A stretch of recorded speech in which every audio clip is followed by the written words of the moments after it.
उन्हें लिखा एक बूढ़ी औरत सी बजुर्ग,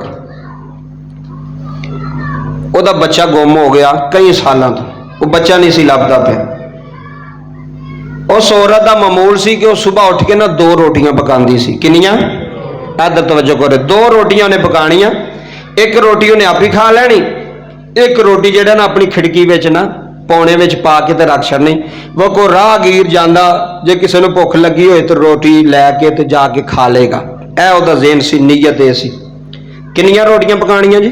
2, एक आप ही खा लैनी, एक अपनी खिड़की च रख छड़नी, कोई राहगीर जांदा जिहड़ा ना चुक के खा ले जिन्होंने भुख लगी होवे।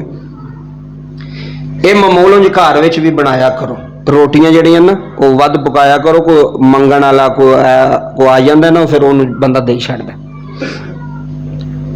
अच्छा जी, उन्हें रोटी एक पका के रख छड़नी बारी च। पुत्तर उहदा कई सालों तो गुम होया सी, लभदा नहीं सी, तो रोटी रख के तो उन्हें दुआ करनी कि या अल्लाह मेरे पुत्र दी खैर फरमाई, मेरे पुत्र नूं वापस मोड़ दे।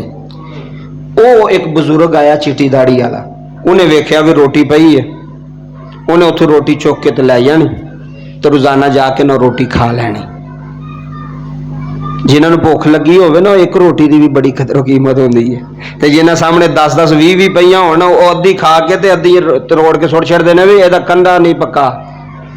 है जी गल, इहदा कंडा सही तरह नहीं पक्का, तंदूर में सही नहीं लगी, या कच्ची रोटी है। तो मैं क्या उन्होंने पुछ जिन्हें भी लभदे उन्हें भी खाई जानी है,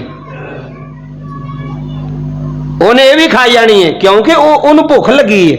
वो वास्ते वो एक रोटी भी काफ़ी है, वो वास्ते एक रोटी भी बस रहमत है। उन्हें नहीं वेखना भी यदा कंडा पक्का कि नहीं पक्का, उन्हें नहीं वेखना इन्हू सही घ्यो लगा कि नहीं लगा, उन्हें खाई जानी है, उन्हें भुख लगी है। तो जिहदे सामने 10-12 होना तो फिर उन्हें तो सही चुकनी है, जिहड़ी उंजदी होई वो तो नहीं उन्हें चुकनी। आ लो जी तवज्जो करियो, और बजुर्ग सी राहगीर, उन्हें रोटी चुक के खा लैनी, रोटी चुक के खा लैनी, तो कोई दुआ दू कोई ना दे के जानी माई नूं। तो माइयां दी तुहानूं पता आदत हुंदी, वो कहंदा कोई साडे वास्ते कोई दुआ भी करे। उन्हें एक दिन सोचा भी रोजाना बाबा आउंदा है, रोटी मैं पकानी आ, चुक के लै जांदा, खा पी छड्डदा वे, तो कोई दुआ शुआ कोई नजरे करम नहीं करदा, तो चलो इंज करनी आ वे इस बाबे नूं जरा मैं सबक सुखानी आ। तो सुबह एक रोटी दे विच जिहड़ा ना वो जहर मिला के ना तो उत्थे रख छड्डनी आ, ये खावे तो इनू पता लगे। शैतान आ गया ना ज़हन च। गल सुनियो, वो जो काम करन लगी तो फिर अंदरों ख्याल आया नहीं इंज नहीं करना, वो भी कोई अल्लाह का बंदा होना है, तो वह कोई नुकसान ना हो जाए, इंज ए अमल मैं नहीं करना। उन्हें उंजी ना बाबा जी रोटी पका के ना साफ सुथरी पौने च रख छिड़ी, वो बजुर्ग लैके टुर गया। शाम पई, वह पुत्र वेड़े आ गया। लो जी सुनियो जी, जिथों जिथों आए हो कुछ लैके जाओ तो फिर मेरा भी फायदा होगा बोलन का, तो तुहाडा सुनन का। उन्हें रोटी लई टुर गया। शाम पई, वह बच्चा वेड़े आ गया, दरवाजा खड़ा। उन्हें क्या कौन? उन्हें क्या अम्मा मैं तेरा पुत्र। उन्हें क्या इन्ने सालों का तू अज किवें आया?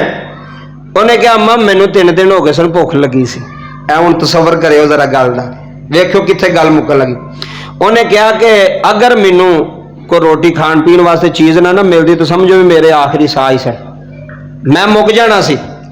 ते मैं रस्ते च डिग्गा होया सा, ते एक चिट्टी दाड़ी वाला बाबा मेरे कोल आ गया।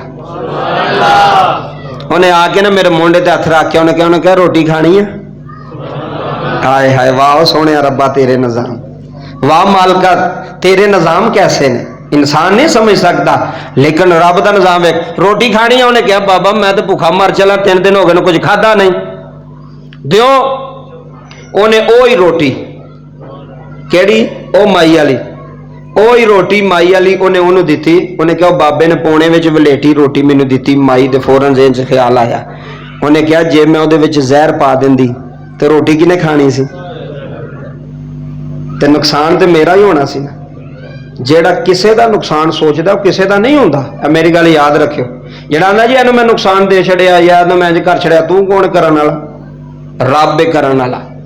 रब ना चाहे तो कुछ भी नहीं होंदा। अगर वो जहर मिला देंदी तो पुत्र नहीं खानी सी रोटी, और उदों बाबे नहीं सी खानी, उदों उहदे पुत्र तक जानी सी। लेकिन जहन विच रहम आ गया, करम आ गया, फजल आ गया, और रोटी में जहर ना मिलाया, तो पता चल गया इस गल तो सबक ये मिले, अगर किसी का तुसी नुकसान करोगे तो नुकसान होगा, किसी का फायदा करोगे तो फायदा होगा। जेड़ा भी काम करोगे, इमाम शाफी फरमाते ने अगर नेकी करेगा तो पलट के नेकी आएगी, अगर किसी ते नेकी करेगा तो पलट के नेकी आएगी, अगर किसी ते नुकसान करेगा तो पलट के की आएगा, नुकसान आएगा, फायदा नहीं होना। ज़हन विच भी ना सोच, तेरे ज़हन च ख्याल भी ना आवे कि मैं नुकसान करना, क्यों करना तू यार नुकसान। अल्लाह फरमांदा है नफा ते नुकसान देने वाली मेरी जात है। जिवें तू बंदे नाल सलूक करेंगा उंज ही तेरे नाल गेम चलनी, उंज ही कहानी तेरे नाल चलनी इत्थे दुनिया विच। अगली बात सुनो,